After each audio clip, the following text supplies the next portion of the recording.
नमस्ते दोस्तों, स्वागत है आप सबका आपके अपने YouTube चैनल तासु जी के ज्ञान में। इस क्लास में यूपी पुलिस एग्ज़ाम की दृष्टि से 100 ऐसे वन लाइनर क्वेश्चन होंगे जो परीक्षा की दृष्टि से बहुत ही ज़्यादा महत्वपूर्ण है।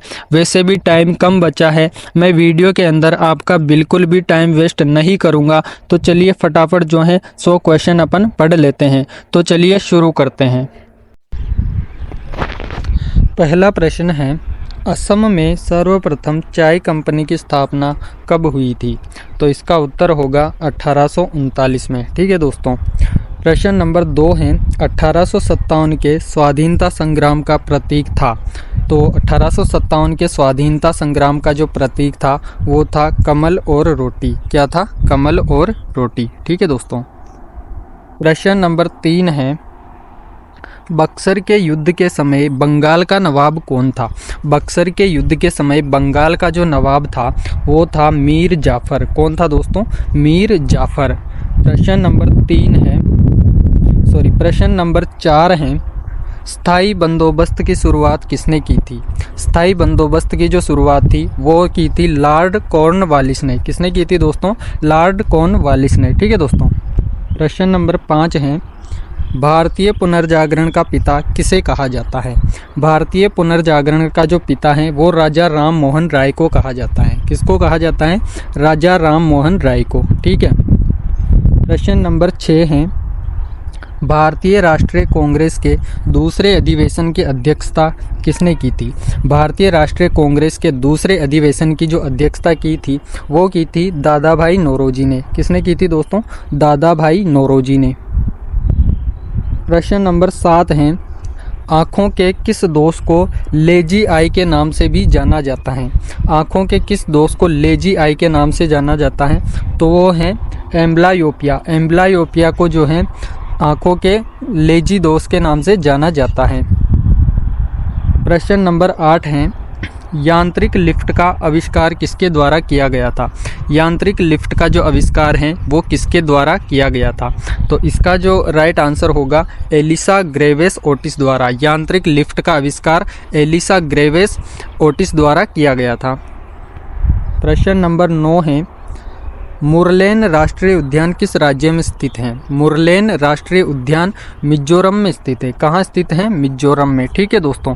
प्रश्न नंबर 10 है, जल्दापारा राष्ट्रीय उद्यान भारत के किस राज्य में स्थित है? जल्दापारा राष्ट्रीय उद्यान भारत के पश्चिमी बंगाल में स्थित है। कहाँ स्थित है? पश्चिमी बंगाल में। ठीक है दोस्तों। ऐसे ही फटाफट अपन जो है पूरे 100 प्रश्न पढ़ेंगे, तो बने रहिए वीडियो में। प्रश्न नंबर 11 है, किस शहर में प्रसिद्ध दुधवा राष्ट्रीय उद्यान स्थित है? दुधवा राष्ट्रीय उद्यान जो है कहाँ स्थित है? तो वो है दोस्तों लखीमपुर खीरी उत्तर प्रदेश में। कहाँ है? लखीमपुर खीरी उत्तर प्रदेश में। प्रश्न नंबर 12 है, भाखड़ा नागल बांध किस नदी के तट पर स्थित है? भाखड़ा नागल बांध जो है सतलज नदी के तट पर स्थित है। कहाँ स्थित है? सतलज नदी के तट पर। प्रश्न नंबर 13 है, भारत में नदी पर बना सबसे लंबा पुल कौन सा है? भारत में नदी पर बना सबसे लंबा पुल जो है वो है महात्मा गांधी सेतु गंगा नदी पर। कहाँ बना है? गंगा नदी पर बना है। कौन सा पुल है? महात्मा गांधी सेतु। ठीक है दोस्तों। प्रश्न नंबर 14 है, भारत में पहली बार यात्री ट्रेन कब चली थी? भारत में जो पहली बार यात्री ट्रेन चली थी वो चली थी 16 अप्रैल 1853 में। कब चली थी? 16 अप्रैल 1853 में। ठीक है दोस्तों। प्रश्न नंबर 15 है, भारत के संविधान के किस संशोधन में गोवा राज्य का एक मिनट।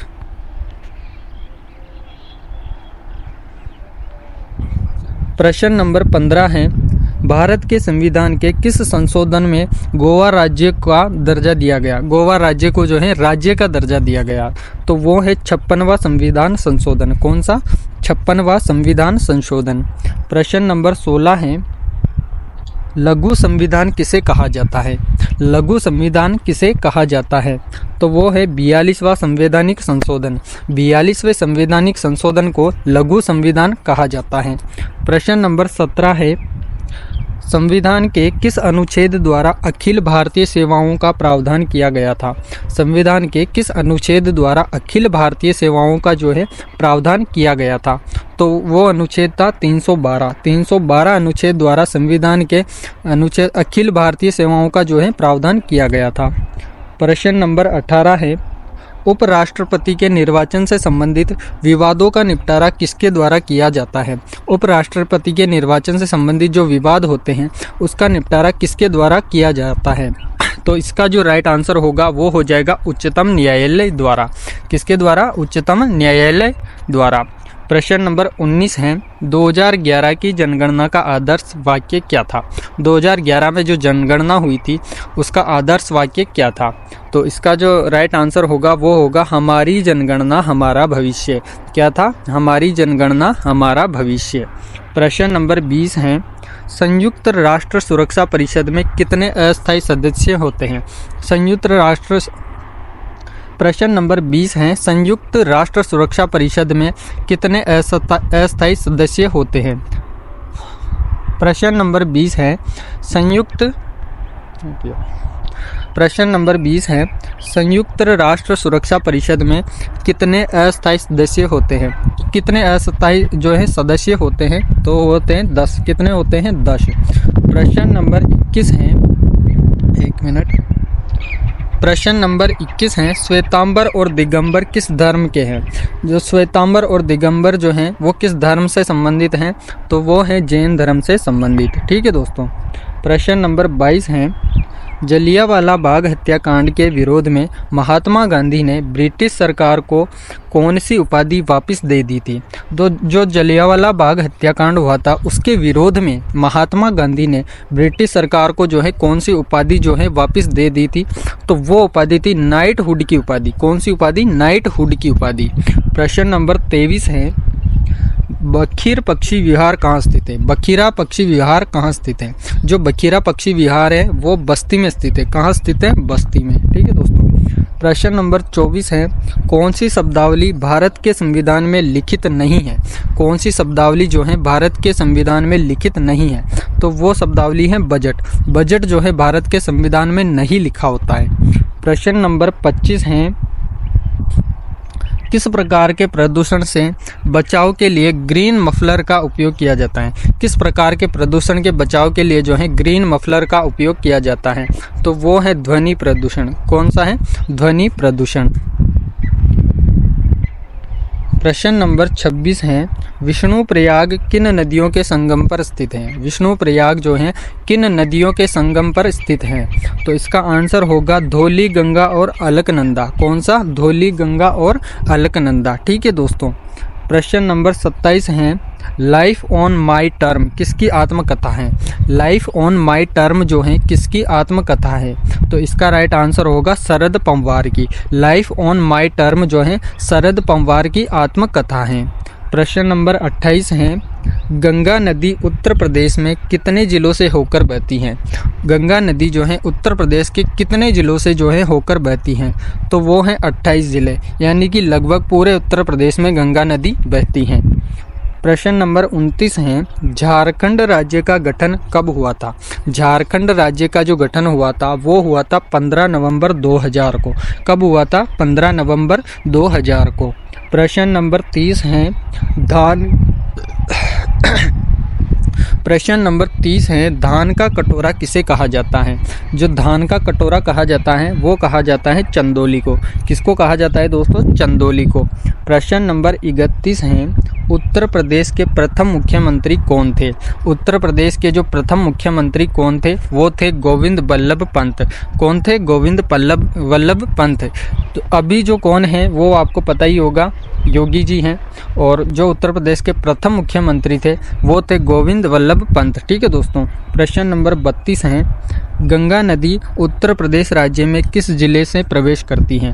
गंगा नदी जो है उत्तर प्रदेश के किस राज्य से, किस जिले से जो है प्रवेश करती है? सॉरी दोस्तों, गंगा नदी जो है उत्तर प्रदेश में किस जिले से प्रवेश करती है? तो वो जिला है बिजनौर। कौन सा जिला है? बिजनौर। और गंगा नदी जो है उत्तर प्रदेश के 28 जिलों में बहती है। ठीक है दोस्तों। प्रश्न नंबर 33 है। प्रश्न नंबर 33 है, प्यासी भूमि का महाद्वीप किसे कहा जाता है? प्यासी भूमि का महाद्वीप किसे कहा जाता है? तो वो कहा जाता है ऑस्ट्रेलिया को। प्यासी भूमि का महाद्वीप कहा जाता है ऑस्ट्रेलिया को। प्रश्न नंबर 34 है, नौटंकी और झोरा किस राज्य का नृत्य है? नौटंकी और झोरा जो है किस राज्य का नृत्य है? तो वो है उत्तर प्रदेश। किसका? उत्तर प्रदेश। प्रश्न नंबर 35 है, भारत में प्रथम जनगणना कब प्रारंभ हुई थी? भारत में जो है जनगणना प्रारंभ हुई थी 1872 में। कब हुई थी दोस्तों? 1872 में। प्रश्न नंबर 36 है, बाण सागर परियोजना किस नदी पर स्थित है? बाण सागर परियोजना किस नदी पर स्थित है? तो वो है सोन नदी पर। किस नदी पर? सोन नदी पर। प्रश्न नंबर 37 है, संस्कारों की कुल संख्या कितनी है? तो संस्कार 16 होते हैं, ये तो सबको पता होगा, 16 संस्कार। ठीक है दोस्तों। प्रश्न नंबर 37 है, रिपीट हो गया। प्रश्न नंबर 38 है, दिलवाड़ा के जैन मंदिरों का निर्माण किसने करवाया था? दिलवाड़ा के जो जैन मंदिर है उनका निर्माण जो है किसने करवाया था? तो वो करवाया था चालुक्यों ने। ठीक है दोस्तों, चालुक्यों ने। प्रश्न नंबर 39 है, उज्जैन का प्राचीन नाम क्या था? उज्जैन का प्राचीन नाम था अवंतिका। क्या था दोस्तों? अवंतिका। प्रश्न नंबर 40 है, चंदावर का युद्ध किस किस के मध्य हुआ था? चंदावर का जो युद्ध हुआ था वो किस किस के मध्य हुआ था? तो इसका आंसर होगा जयचंद और मोहम्मद गोरी के बीच में। चंदावर का युद्ध हुआ था जयचंद और मोहम्मद गोरी के बीच में। प्रश्न नंबर 41 है, विश्व व्यापार संगठन की स्थापना कब हुई थी? विश्व व्यापार संगठन है उसकी स्थापना जो है कब हुई थी? तो वो हुई थी 1995 में। ठीक है दोस्तों। प्रश्न नंबर 42 है, राज्य विधानसभा का गठन संविधान के किस अनुच्छेद के अंतर्गत किया जाता है? राज्य विधानसभा का जो गठन है वो संविधान के किस अनुच्छेद के अंतर्गत किया जाता है?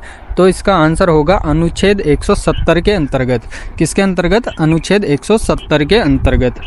प्रश्न नंबर 43 है, टांका किसकी मिश्र धातु है? टांका जो है किसकी मिश्र धातु है? तो इसका आंसर होगा टिन तथा शीशे की। टिन और शीशे जो हैं शीशे से जो है टांका बनता है। ठीक है दोस्तों। प्रश्न नंबर 44 है, बेलूर मठ कहाँ स्थित है? बेलूर मठ जो है कहाँ स्थित है? तो वो स्थित है कोलकाता में। ठीक है दोस्तों। प्रश्न नंबर 44 हो गया, 45 है। प्रश्न नंबर 45 है, एशिया का सबसे बड़ा मेला कौन सा है? एशिया महाद्वीप का जो सबसे बड़ा मेला भरता है वो कौन सा है? तो वो है हरिहर क्षेत्र का मेला। कौन सा दोस्तों? हरिहर मेला। ठीक है दोस्तों। प्रश्न नंबर 46 है, पीसा की मीनार किस देश में स्थित है? पीसा की जो मीनार है वो किस देश में स्थित है? तो इसका राइट आंसर होगा इटली में। ठीक है। प्रश्न नंबर 47 है, भारत में जिप्सम का सबसे अधिक उत्पादन करने वाला राज्य कौन सा है? भारत में जो है जिप्सम उत्पादन सबसे ज़्यादा कहाँ होता है? तो वो होता है राजस्थान के अंदर। ठीक है। प्रश्न नंबर 48 है, सिक्किम का भारत में विलय किसने किया था? सिक्किम का जो है भारत में विलय किसने किया था? तो वो किया था लॉर्ड डलहौजी ने। लॉर्ड डलहौजी ने जो है सिक्किम का भारत में विलय किया था। ठीक है। प्रश्न नंबर 49 है, सती प्रथा का अंत कब हुआ था? सती प्रथा का अंत जो है कब हुआ था? वो हुआ था 1829 में। अगर वीडियो यहाँ तक देख ली है तो वीडियो को लाइक और चैनल को सब्सक्राइब कर देना, क्योंकि अगर आपने यहाँ तक वीडियो देखी है इसका मतलब आपको प्रश्न जो है पसंद आ रहे हैं। ठीक है दोस्तों। और ये प्रश्न जो हैं आपके बहुत ज़्यादा इम्पोर्टेंट भी होने वाले हैं। प्रश्न नंबर 48 है। प्रश्न नंबर 48 है, सिक्किम का भारत में विलय किसने किया था? सिक्किम का जो भारत में विलय किया था वो लॉर्ड डलहौजी ने किया था। ये प्रश्न वापस रिपीट हुआ है। प्रश्न नंबर 49 है, सती प्रथा का अंत कब हुआ था? सती प्रथा का जो अंत हुआ था वो हुआ था 1829 में। ठीक है दोस्तों। संविधान का निर्माण, प्रश्न नंबर 50 है, संविधान का निर्माण करने वाला पहला देश कौन सा था? सबसे पहले संविधान निर्माण किया था संयुक्त राज्य अमेरिका ने। ठीक है दोस्तों। संयुक्त राज्य अमेरिका ने जो है संविधान का सर्वप्रथम निर्माण किया था। प्रश्न नंबर 51 है, स्वतंत्र भारत के प्रथम गृह मंत्री कौन बने थे? स्वतंत्र भारत के प्रथम गृह मंत्री बने थे सरदार वल्लभ भाई पटेल। कौन बने थे दोस्तों? सरदार वल्लभ भाई पटेल। प्रश्न नंबर 52 है, चेचक के टीके की खोज किसने की थी? चेचक के टीके की खोज किसने की थी? तो वो की थी एडवर्ड जेनर ने। किसने? एडवर्ड जेनर ने। प्रश्न नंबर 53 है, किस राजवंश का काल कन्नड़ साहित्य के उत्पत्ति का काल माना जाता है? किस राजवंश का काल जो है कन्नड़ साहित्य के उत्पत्ति का काल माना जाता है? तो वो है राष्ट्रकूट। कौन सा राजवंश है वो? राष्ट्रकूट। ठीक है दोस्तों। प्रश्न नंबर 54 है, योजना आयोग की स्थापना कब हुई थी? योजना आयोग की जो स्थापना हुई थी वो कब हुई थी? तो ये हुई थी 15 मार्च 1950 को। कब हुई थी दोस्तों? 15 मार्च 1950 को। ठीक है दोस्तों। प्रश्न नंबर 55 है, रॉकेट की कार्यप्रणाली किस सिद्धांत पर आधारित होती है? रॉकेट की जो कार्यप्रणाली है वो किस सिद्धांत पर आधारित होती है? तो वो होती है संवेग प्रश्न नंबर 55 है, रॉकेट की कार्यप्रणाली। प्रश्न नंबर 55 है, रॉकेट की कार्यप्रणाली किस सिद्धांत पर आधारित होती है? तो वो होती है संवेग संरक्षण के सिद्धांत पर आधारित होती है। ठीक है दोस्तों। प्रश्न नंबर 56 है, भारत ने सर्वप्रथम ओलंपिक खेलों में भाग कब लिया था? भारत ने सर्वप्रथम ओलंपिक खेलों में जो भाग लिया था वो लिया था 1928 में एम्स्टर्डम ओलंपिक में। किस में? एम्स्टर्डम ओलंपिक में 1928 में। ठीक है। प्रश्न नंबर 57 है, भीमबेटका गुफा किस राज्य में स्थित है? भीमबेटका जो गुफा है वो मध्य प्रदेश में स्थित है। ठीक है। प्रश्न नंबर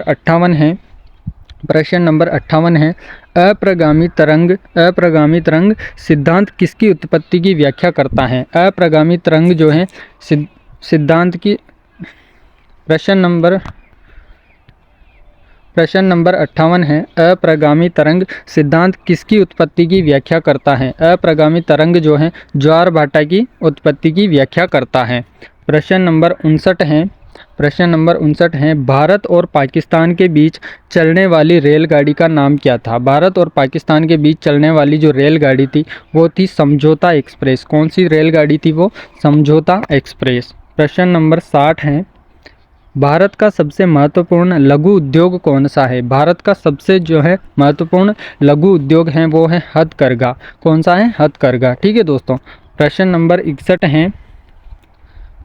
61 है, तेजड़िया एवं मांदड़िया शब्दावली का संबंध किससे है? तेजड़िया और मांदड़िया जो शब्द हैं वो किससे संबंधित हैं? वो है शेयर बाजार से। किससे? शेयर बाजार से। प्रश्न नंबर 61 है, तेजड़िया एवं मांदड़िया शब्दावली का संबंध, ये रिपीट हो गया है, शेयर बाजार राइट आंसर होगा। प्रश्न नंबर 62 है, किस संविधान संशोधन द्वारा मतदान की न्यूनतम उम्र 21 वर्ष से घटाकर 18 वर्ष कर दी गई है? किस संविधान में जो है 21 वर्ष से 18 वर्ष कर दी गई है मतदान की न्यूनतम उम्र? तो वो था 61वां संविधान संशोधन। कौन सा? 61वां संविधान संशोधन। प्रश्न नंबर 63 है, सूर्य पर ऊर्जा का निर्माण कैसे होता है? सूर्य पर जो है ऊर्जा का निर्माण जो है कैसे होता है? तो वो होता है नाभिकीय संलयन द्वारा। किसके द्वारा? नाभिकीय संलयन द्वारा। प्रश्न नंबर 64 है, क्रिकेट से संबंधित है। क्रिकेट में पिच की लंबाई कितनी होती है? तो ये तो सबको पता होगा, 20.12 मीटर। ठीक है दोस्तों। प्रश्न नंबर 65 है, कर्नाटक संगीत का पितामह किसे कहा जाता है? कर्नाटक संगीत का जो पितामह है वो किसको कहा जाता है? तो वो कहा जाता है पुरंदर दास को। किसको कहा जाता है? पुरंदर दास को। ठीक है दोस्तों। प्रश्न नंबर 66 होगा, ऑल इंडिया रेडियो का नाम बदलकर आकाशवाणी किस वर्ष किया गया था? ऑल इंडिया रेडियो का जो नाम बदलकर आकाशवाणी किया गया था वो कब किया गया था? तो वो किया गया था 1957 में। प्रश्न नंबर 67 है, ग्रेट बैरियर रीफ किसके समीप स्थित है? ग्रेट बैरियर रीफ जो है किसके समीप स्थित हैं? तो वो स्थित हैं ऑस्ट्रेलिया के समीप। ठीक है दोस्तों। प्रश्न नंबर 67 है, रिपीट हो गए हैं। प्रश्न नंबर 68 देखिए। प्रश्न नंबर 68 है, लेजर प्रिंटर में कौन सा लेजर प्रयोग होता है? लेजर प्रिंटर में जो है कौन सा लेजर प्रयोग होता है? तो वो होता है अर्धचालक लेजर। कौन सा? अर्धचालक लेजर। ठीक है दोस्तों। प्रश्न नंबर 69 है, नंदलाल बोस ने किस क्षेत्र में ख्याति अर्जित की थी? नंदलाल बोस ने जो है किस क्षेत्र में ख्याति अर्जित की थी? तो वो की थी चित्रकला में। ठीक है। प्रश्न नंबर 70 है, भारत को कितने डाक जोन में विभाजित किया गया है? भारत को जो है कितने डाक जोन में विभाजित किया गया है? तो वो किया गया है 8 डाक जोन के अंदर।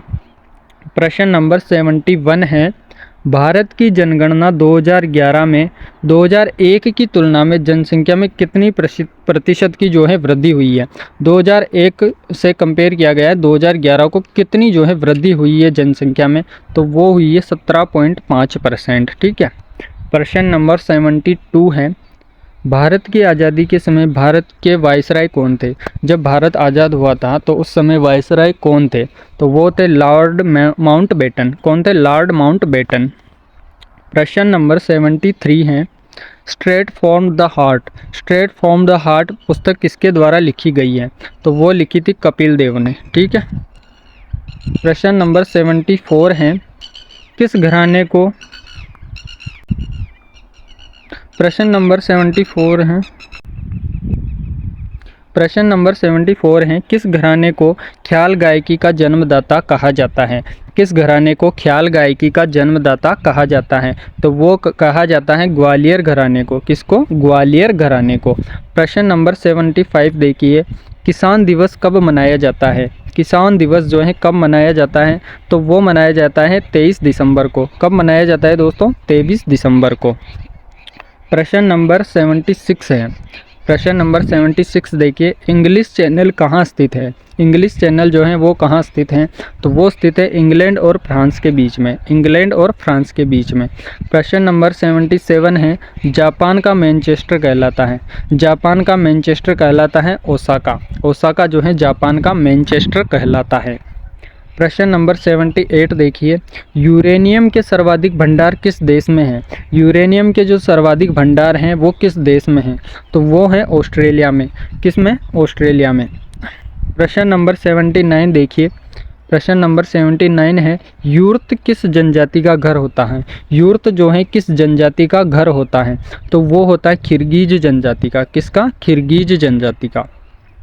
प्रश्न नंबर 80 है, समान हिमपात वाले स्थान को मिलने वाली रेखाओं को क्या कहा जाता है। समान हिमपात में जो रेखाएं मिलती हैं उनको क्या कहा जाता है, तो उनको कहा जाता है एसोनिफ। क्या कहा जाता है? एसोनिफ। प्रश्न नंबर 81 है, विश्व में चांदी का सबसे बड़ा उत्पादक है। तो विश्व में चांदी का सबसे बड़ा उत्पादक देश है वो है मैक्सिको। कौन सा? मैक्सिको। प्रश्न नंबर 88 है, इंटेलिजेंस ब्यूरो की स्थापना कब हुई थी। इंटेलिजेंस ब्यूरो की जो स्थापना हुई थी वो हुई थी 1920 में। प्रश्न नंबर 89 है, एवरेस्ट पर चढ़ने वाली सबसे कम उम्र की महिला कौन है। एवरेस्ट पर चढ़ने वाली सबसे कम उम्र की जो महिला थी वो थी डिक्की डोलमा। कौन थी? डिक्की डोलमा। प्रश्न नंबर 90 है, राष्ट्रीय खेल संस्थान कहाँ स्थित है। राष्ट्रीय खेल संस्थान जो है वो स्थित है पटियाला में। कहाँ स्थित है दोस्तों? पटियाला में। प्रश्न नंबर 91 है, पहला परमवीर चक्र किसको प्रदान किया गया था। पहला जो परमवीर चक्र है वो किसको प्रदान किया गया था, तो वो किया गया था मेजर सोमनाथ शर्मा को। किसको दोस्तों? मेजर सोमनाथ शर्मा को। प्रश्न नंबर 92 है, नोबेल पुरस्कार किस वर्ष प्रारंभ किए गए थे। जो नोबेल पुरस्कार प्रारंभ हुए थे वो कब हुए थे, तो वो हुए थे 1901 में। कब हुए थे? 1901 में। प्रश्न नंबर 93 है, MS विंडो किस प्रकार का सॉफ्टवेयर है। MS विंडो जो है ये कंप्यूटर का प्रश्न है। GUI ग्राफिक यूजर इंटरफेस का जो है सॉफ्टवेयर है। प्रश्न नंबर 94 है, मरणोपरांत सर्वप्रथम भारत रत्न से किसे सम्मानित किया गया था। जो मरने के बाद जो है भारत रत्न किसको दिया गया था, तो वो दिया गया था लाल बहादुर शास्त्री को। किसको दोस्तों? लाल बहादुर शास्त्री को। प्रश्न नंबर 94 है, मरणोपरांत सॉरी दोस्तों रिपीट हो गया है। प्रश्न नंबर 95 है, अंतर्राष्ट्रीय न्यायालय में कितने न्यायाधीश होते हैं। अंतर्राष्ट्रीय न्यायालय जो होता है इसमें कितने न्यायाधीश होते हैं, तो उसमें होते हैं 15 न्यायाधीश। ठीक है दोस्तों। प्रश्न नंबर 96 है, स्पष्ट दृष्टि की न्यूनतम दूरी क्या होती है। स्पष्ट दृष्टि की जो न्यूनतम दूरी है वो होती है 25 सेंटीमीटर। कितनी होती है? 25 सेंटीमीटर। प्रश्न नंबर 97 है, पूर्ण आकार के गोल्फ के मैदान में कितने होल्स होते हैं। पूर्ण आकार का जो गोल्फ मैदान होता है उसमें कितने होल होते हैं, तो उसके अंदर होते हैं 18 होल्स। ठीक है दोस्तों। प्रश्न नंबर 98 है, भारत के अंतिम ब्रिटिश वाइसराय कौन थे? भारत के जो अंतिम ब्रिटिश वाइसराय थे वो कौन थे? Lord Mountbatten. कौन थे? Lord Mountbatten. प्रश्न नंबर 99 है, 2011 की जनगणना के अनुसार सबसे कम लिंगानुपात किस राज्य में स्थित है? तो वो है उत्तर प्रदेश में सबसे कम लिंगानुपात है। ठीक है दोस्तों। प्रश्न नंबर 100वां है, लास्ट प्रश्न है हमारा। अगर वीडियो को अभी तक लाइक नहीं किया है तो वीडियो को लाइक और चैनल को सब्सक्राइब कर देना। प्रश्न नंबर 100 है,